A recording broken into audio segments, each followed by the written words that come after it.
Oke, bayangin ini. Ada pergeseran yang benar-benar monumental lagi terjadi di paru biru Manchester sekarang.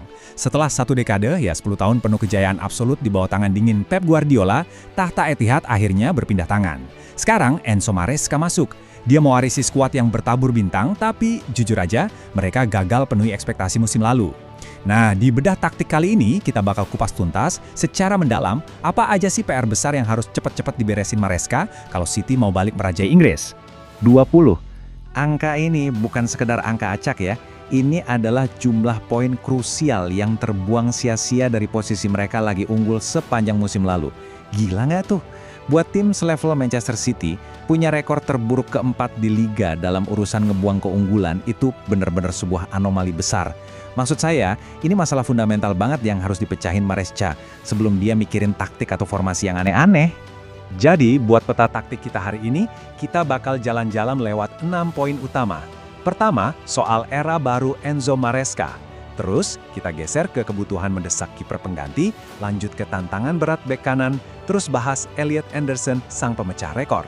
Habis itu, kita lihat ketergantungan pada Erling Haaland, dan terakhir, mampukah City kembali juara? Oke, mari kita mulai dari yang pertama, era baru Enzo Maresca dan beban berat yang ada di pundak sang penerus.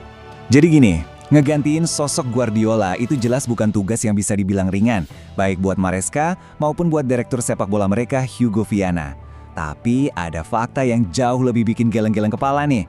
Selain sering banget ngebuang keunggulan tadi, City tuh cuma bisa ngeraup 5 poin, bayangin cuma 5 poin saat mereka dalam posisi tertinggal musim lalu. Ketidakmampuan buat bangkit ini benar-benar nunjukin ada yang rapuh dari sisi mentalitas mereka. Mereka kayak kehilangan daya juang pas lagi tersudut. Makanya, perombakan skuad ini jadi krusial banget. Lanjut ke poin kedua, kita geser ke belakang dulu.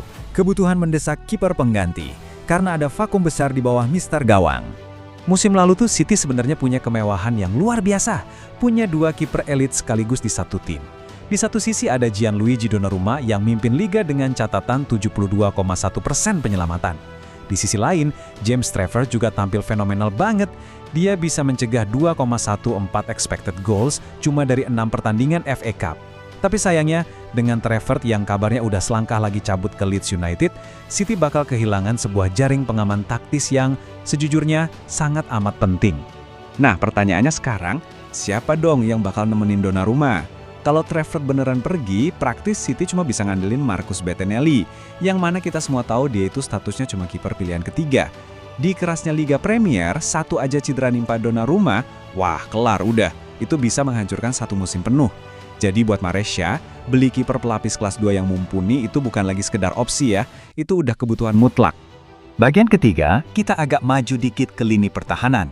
Tantangan berat bek kanan dan dilema beban kerja di sana. Kalau kita ngomongin beban kerja Matheus Nunes musim lalu, itu benar-benar di luar nalar. Dia nyatet 2.886 sentuhan dan 40 tackle. Dia ngalahin semua rekan setimnya di barisan belakang. Nunes ini ibarat dinamo yang gak ada capeknya di sisi kanan. Tapi realitasnya, ngandelin satu pemain sepenuhnya buat ngisi bos itu terus-terusan, itu sama aja kayak bunuh diri taktis. Nunes gak mungkin disuruh main tiap menit di tiap pertandingan, tanpa beresiko kelelahan ekstrim atau malah amit-amit cedera parah. Dan pusingnya lagi, masalah ini makin pelik karena pelapisnya si Rico Lewis yang umurnya baru 21 tahun itu kelihatan banget kesulitan sampai-sampai dia terlempar dari skuad utama di akhir musim. Terus opsi daruratnya apa dong? Ya Maresca mungkin terpaksa harus narik bek tengah Abdulkadir Husanov buat nutupin lubang di kanan. Masalahnya ngorbanin bek tengah murni buat main di posisi bek sayap itu pasti bakal ngerusak agresivitas serangan sayap City. Ini celah taktis yang bahaya banget sih menurut saya. Poin keempat, kita masuk ke ruang mesin. Elliot Anderson, sang pemecah rekor, jenderal baru lini tengah City. 116 juta pound sterling. Angka pemecah rekor klub yang fantastis ini jelas gak main-main. Label harga raksasa ini secara instan langsung naruh beban dan ekspektasi yang super gila di pundak pemain timnas Inggris ini. Tekanan buat langsung nyetel sama ritme tim tuh udah ada sejak hari pertama dia ninjakin kaki di rumput Etihad. Terus, kalau kalian mikir, kenapa sih City rela buang duit sebanyak itu? Nah, jawabannya ada di ketangguhan defensifnya. Anderson ini konsisten menangin penguasaan bola setidaknya 10 kali dalam 11 laga berturut-turut.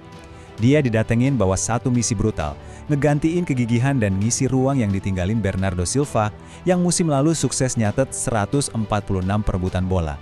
Jadi, Anderson ini semacam garansi lah supaya mentalitas pemenang dan daya tarung di level elit itu tetap menyala di lini tengah City.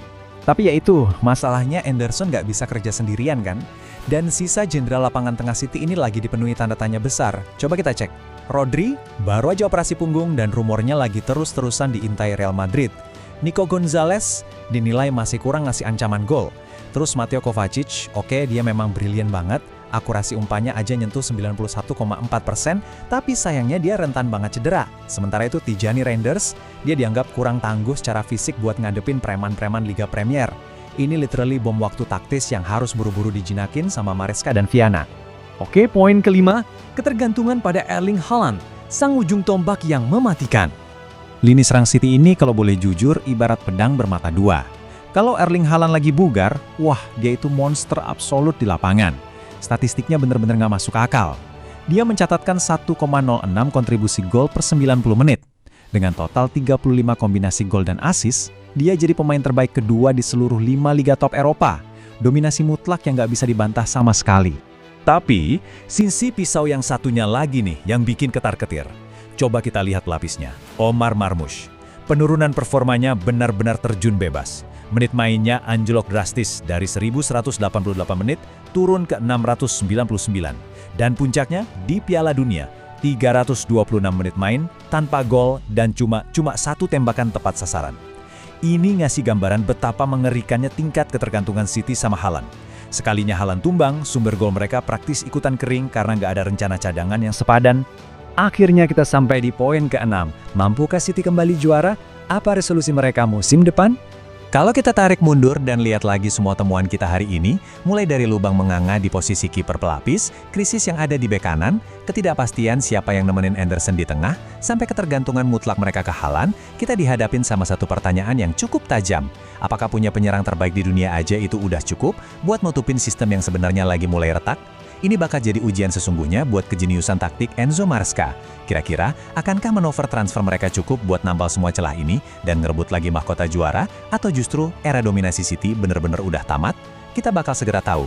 Terus pertajam rasa ingin tahu kalian. Terima kasih udah nemenin bedah taktik ini, dan sampai jumpa di analisis seru berikutnya.